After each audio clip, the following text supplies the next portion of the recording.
Good morning. तो आज हम लोग जो है ना PSIR का एक क्वेश्चन को हम लोग डिस्कस करेंगे। और ये एक खुशी की बात है जो मैंने ग्रामीण एरिया में जो इंस्टीट्यूशन डाला था वहाँ से एक स्टूडेंट्स का सिलेक्शन हुआ है प्री में, और उसके 116 नंबर हैं, 116 मार्क्स हैं उसके। तो ये काफ़ी ठीक है क्योंकि 2 महीने ही मैंने इसको पढ़ाया है। 2 महीने की पढ़ाई में 116 नंबर लेकर के उसने प्री पास किया है। तो मैं वो तरीके वगैरह भी बताऊंगा कि उसने प्री कैसे पास किया गया। देखिए, एक हवा से बचना चाहिए। जो कई कोचिंग संस्थान बनाते रहते हैं ना, तो उनसे कई बार बचना चाहिए। तो वो सब चीज़ें मैं बताऊंगा। पहले एक PSIR का टॉपिक है, उसको देखते हैं कि ये टॉपिक है कौटिल्य का सप्तांग सिद्धांत के ऊपर में है। ठीक है ना, ये कौटिल्य का जो है वो सप्तांग सिद्धांत है। तो हम लोग उसको देखेंगे, सप्तांग सिद्धांत को देखेंगे। हाँ, सप्तांग थ्योरी इंग्लिश में इसको बोलते हैं, सप्तांग थ्योरी। तो मैंने एक पूरे प्रश्न को लिया है। ये जो प्रश्न है ना, इसको 64th BPSC ने इसको पूछा भी था और UPSC ने भी इसको पूछा है 2013 के करीब। तो हम लोग इसको लेंगे क्योंकि कौटिल्य जो है ना, जो कौटिल्य है यानी जिनको चाणक्य भी बोलते हैं, वो एक बहुत इंपॉर्टेंट थिंकर हैं। वो बहुत महत्वपूर्ण विचारक हैं और उनके जो विचार हैं वो आते हैं एग्जामिनेशंस में। और कौटिल्य और मैकियावेली की तुलना भी की जाती है कई बार, तो हम लोग उसको भी देखते हैं। कौटिल्य और मैकियावेली की जो चर्चाएं हैं उसको हम लोग जारी रखते हैं। तब तक मैं थोड़ा सा इधर एक विंडो को ओपन कर दूं। तो कौटिल्य और मैकियावेली की जो चर्चाएँ हैं उसमें हम लोग कई चीज़ों को देखते हैं, लेकिन अभी जो है ना सिर्फ सप्तांग सिद्धांत को देखेंगे। तो देखिए, ये कौटिल्य क्या है? प्राचीन भारतीय विचारक हैं। कौटिल्य एक प्राचीन भारतीय विचारक हैं और ये जो हैं प्राचीन भारतीय विचारक,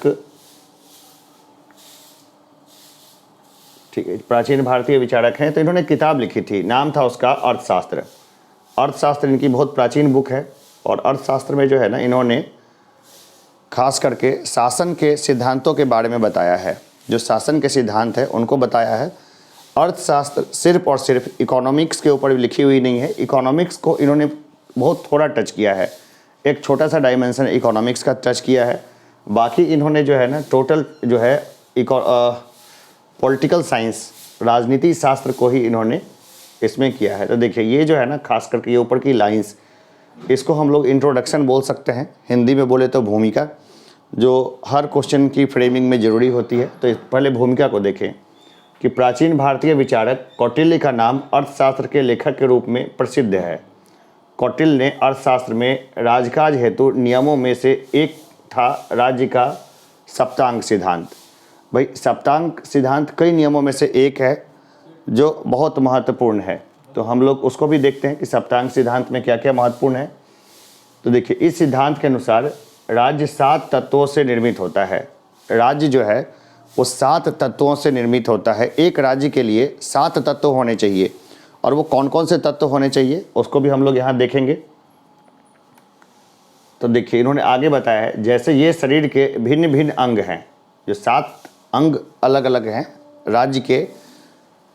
जैसे इंसान के शरीर के अलग अलग अंग होते हैं, वैसे ही राज्य के 7 अलग अलग अंग हैं। तो उन अंगों के उन्होंने अपने तरीके से व्याख्या किया है, इसलिए इन्हें राज्य का अंग कहा गया है।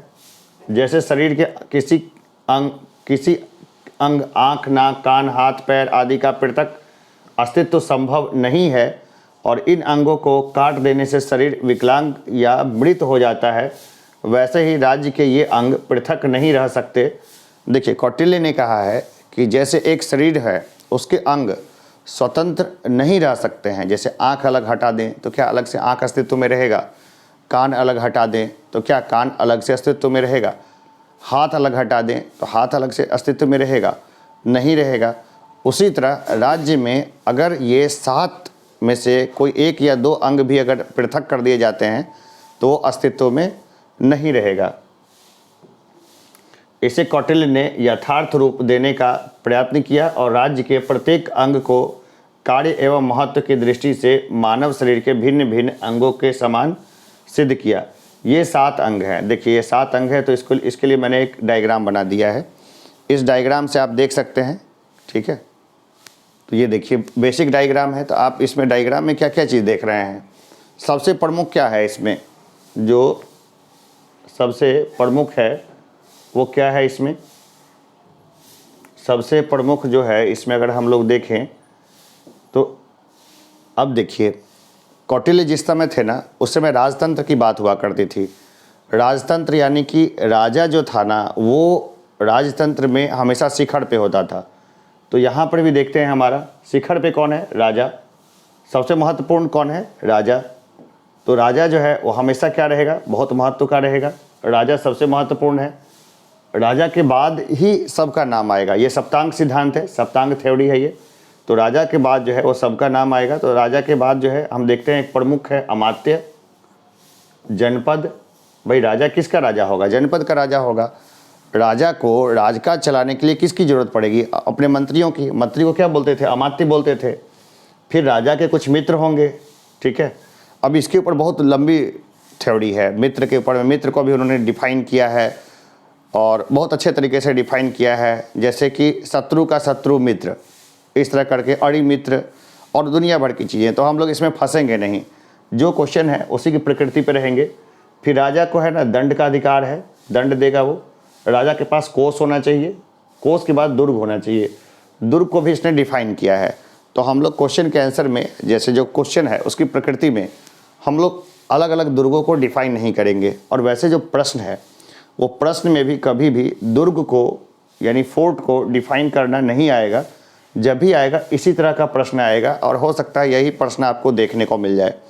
तो ये जो प्रश्न है, इस तरह के जो प्रश्न आते हैं, इसमें खूब डीप में घुस करके उत्तर देने की ज़रूरत नहीं होती है। जितना पूछा गया है उतना ही हम लोग उत्तर देंगे। आगे तो मैं अभी एक क्वेश्चन डिस्कस कर रहा हूँ, आगे बहुत सारे प्रश्नों को डिस्कस करूँगा, कहीं बोर्ड पे कभी अपने नोटबुक पे। तो वहाँ पर जो है आप इसको बेहतर तरीके से समझ पाएंगे। अलग अलग जो थ्योरी है उसको भी हम लोग देखते रहेंगे। तो चलिए, अब हम लोग यहाँ पर थे कि क्या है, आपने देखा कि राजा होता है, अमात्य, जनपद, मित्र, दंड, कोष और दुर्ग। ये 7 चीज़ है। राजा 1, अमात्य 2, जनपद 3, मित्र 4, दंड 5, कोष 6, दुर्ग 7। तो यहाँ पे ये सब होते हैं। तो राजा का मतलब क्या होता है, ठीक है ना। राजा अर्थात स्वामी। तो राजा जो है सर्वोच्च शासन प्रणाली की धूड़ी है, यानी कि जो कुछ भी है राजा के आसपास ही घूमता है। राजा क्या है, सर्वोच्च शासन प्रणाली की धूड़ी है, इसी के आसपास सब जो है घूमता है। राजा को राज ऋषि के रूप में प्रस्तुत किया गया है। कौटिल्य के अर्थशास्त्र में राजा को राज ऋषि के रूप में प्रस्तुत किया गया है। अर्थशास्त्र के 6ठी अधिकरण के प्रथम अध्याय में राजा के गुणों को इंगित किया गया है। राजा को परम कुलीन, दैव बुद्धि संपन्न, धैर्यवान, दूरदर्शी, धार्मिक, सत्यवादी, कृतज्ञ, उच्चाभिलाषी, दृढ़ बुद्धि, गुण संपन्न, परिवार वाला एवं शास्त्र बुद्धि से युक्त हो, ऐसा बोला गया है, ठीक है ना। देखिए यहाँ पे एक लाइन आपने ध्यान दिया होगा, है ना, परिवार वाला, कि भाई राजा को कैसा होना चाहिए, परिवार वाला होना चाहिए। भाई चाणक्य ने अपनी खुद सत्ता क्यों नहीं अपने पास संभाली थी, ठीक है, क्योंकि चाणक्य के पास परिवार नहीं था।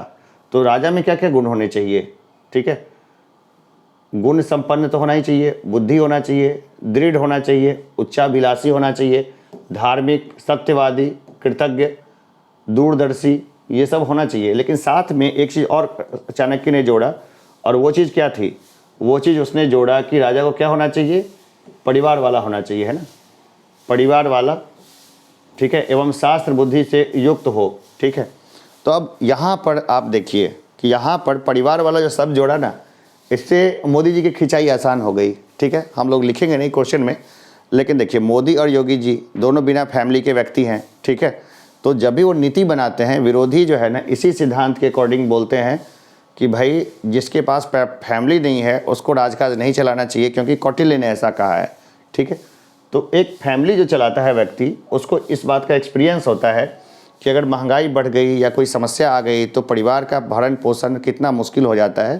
तो इसी बात को लेते हुए उन्होंने बोला था कि राजा को क्या होना चाहिए, परिवार से युक्त होना चाहिए। ऐसा सन्यासी व्यक्ति को भाई गद्दी नहीं बैठाना चाहिए था जिसके पास परिवार ही नहीं हो, ठीक है। अब देखिए अर्थशास्त्र में यह स्पष्ट किया गया है कि जिस प्रकार घुन लगी हुई लकड़ी शीघ्र नष्ट हो जाती है, उसी प्रकार अयोग्य राजा राजयुक्त बिना युद्ध के शीघ्र नष्ट हो जाता है। अयोग्य राजा जो है ना वो टिक नहीं पाता, वो हमेशा नष्ट हो जाता है। ठीक है, तो अब राजा को देखा। अब देखते हैं अमात्य। अमात्य यानी मंत्री। यह राजा का दूसरा महत्वपूर्ण अंग है जो प्रशासन संचालन की दृष्टि से अत्यंत महत्वपूर्ण है। कौटिल्य ने अमात्य की महत्ता पर टिप्पणी करते हुए कहा है कि जैसे गाड़ी का एक पहिया दूसरे की सहायता के बिना नहीं चल सकता है, उसी प्रकार राज्य चक्र को भी अमात्य की सहायता के बिना नहीं चलाया जा सकता है। ठीक है, एक राज्य को चलाने के लिए क्या चाहिए? अमात्य चाहिए। राजा भाई अकेला क्या करेगा? राजा बिना मंत्री के राजा रह के भी क्या करेगा? वो हो भी नहीं सकता है वो। ठीक है, तो उसी को बोला गया है। आगे है कि इसलिए राजा से अपेक्षित है कि वह सुयोग्य अमात्यों की नियुक्ति करे। भाई कैसा अयोग्य होना चाहिए? सुयोग्य अमात्य, बढ़िया अमात्य, जिसको हर चीज़ का नॉलेज हो। अब क्या होता है ना कि देखिए, जैसे कि बिहार की राजनीति में, अब ये तो ठीक हो गया वो मंत्री। अब बिहार की राजनीति में कई लोग आलोचना करते हैं कि लालू जी के बेटे वो मंत्री कैसे बन गए, वो तो योग्य है ही नहीं, तो राज्य का तो बनता धार हो जाएगा। तो वो फिर चाणक्य नीति को उठा करके लाते हैं। हम लोग पढ़ेंगे तो सब कुछ, लेकिन राजनीति को यहाँ पे इंक्लूड नहीं करेंगे। ठीक है, हम देखते हैं कि हमारे बहुत सारे मंत्री अयोग्य हैं। तो अयोग्य हैं वो लोकतंत्र की अपनी खामी है, लेकिन यहाँ पर राजतंत्र की बात हो रही है। राजतंत्र को ही चाणक्य सपोर्ट करते थे, क्योंकि उनको राजतंत्र के अलावा शायद और तरीके से शासन करने की विद्या का उनको मालूम नहीं था। लोकतंत्र जो था ना उस समय संभव भी नहीं था। 90 से 99% जनता जो थी वो अनपढ़ थी, और वैसे सिचुएशन में लोकतंत्र की कल्पना भी नहीं की जा सकती है। और अभी ही आप देखिए कि लोकतंत्र कहाँ पूरी दुनिया में सफल है। अब देखिए, हम बात करते हैं जनपद की। ठीक है, तीसरे नंबर पे है जनपद। जनपद का इसका है कि भू क्षेत्र है जिसके पास कोई जनसंख्या हो। ठीक है, जनपद का मतलब है कि भू क्षेत्र जिसके पास क्या है, कुछ जनसंख्या है। ठीक है, राज्य नहीं रहेगा तो राजा कहाँ का रहेगा? तो प्रशासनिक दृष्टिकोण से जनपद स्थानीय दोष मुक्त खारोही संग्रहण जैसे गांवों के समूह में बटा रहेगा।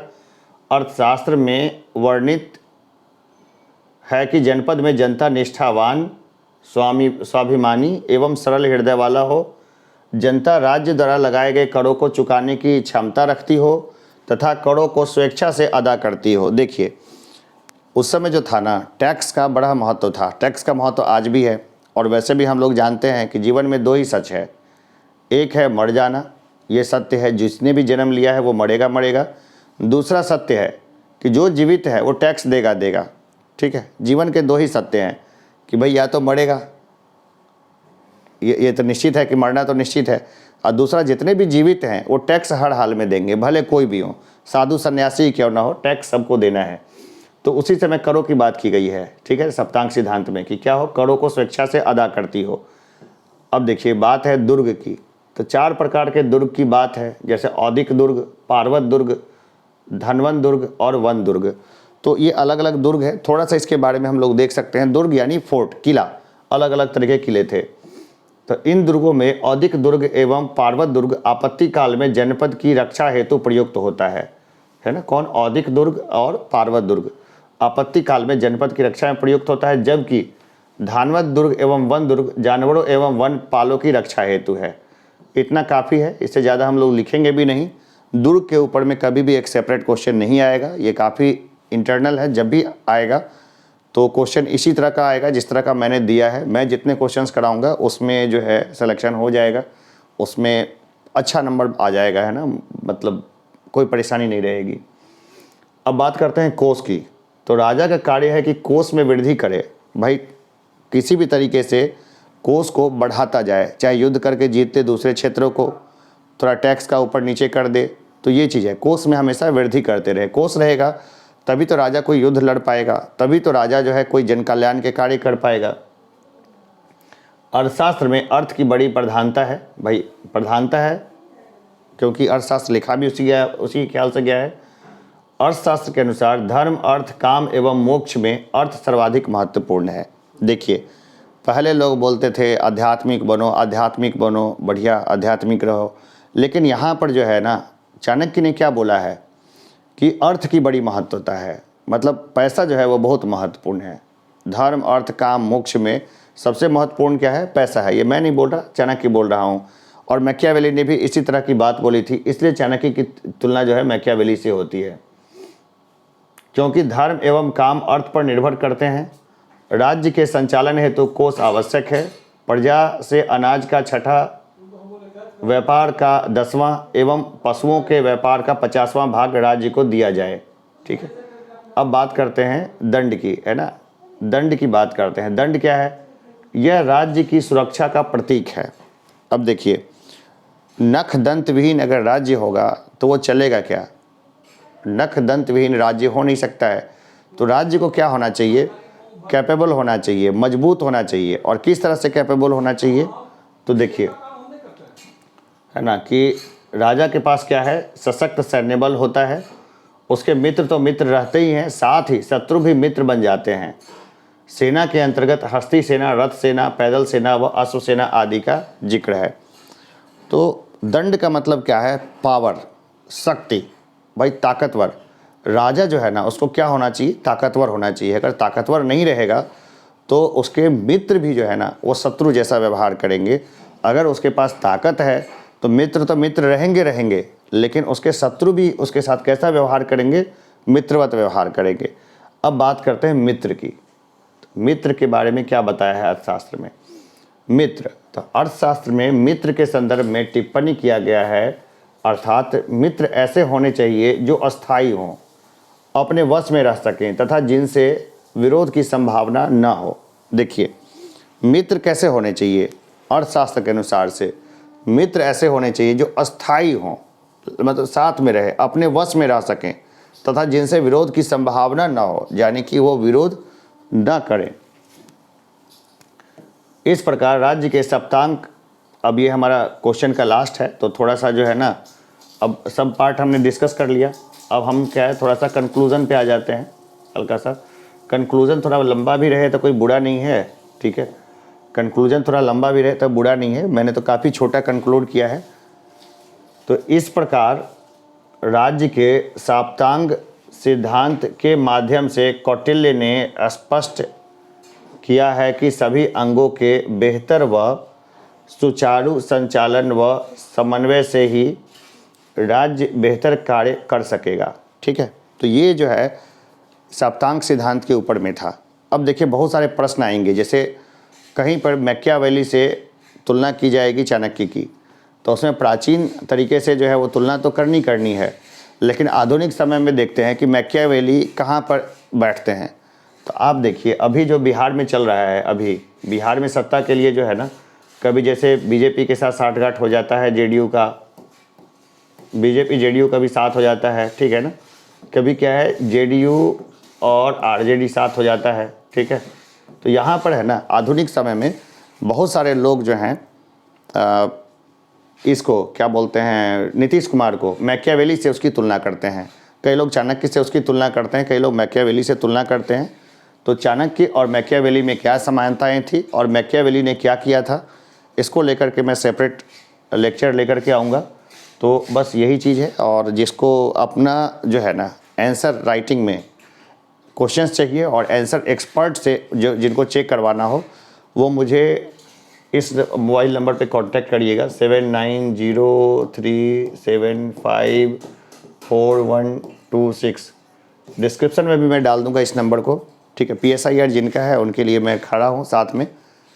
और अभी के लिए इतना ही रखते हैं, फिर हम लोग नियमित रूप से क्वेश्चंस को हम लोग डिस्कस करते रहेंगे। मिलते हैं ब्रेक के बाद। धन्यवाद।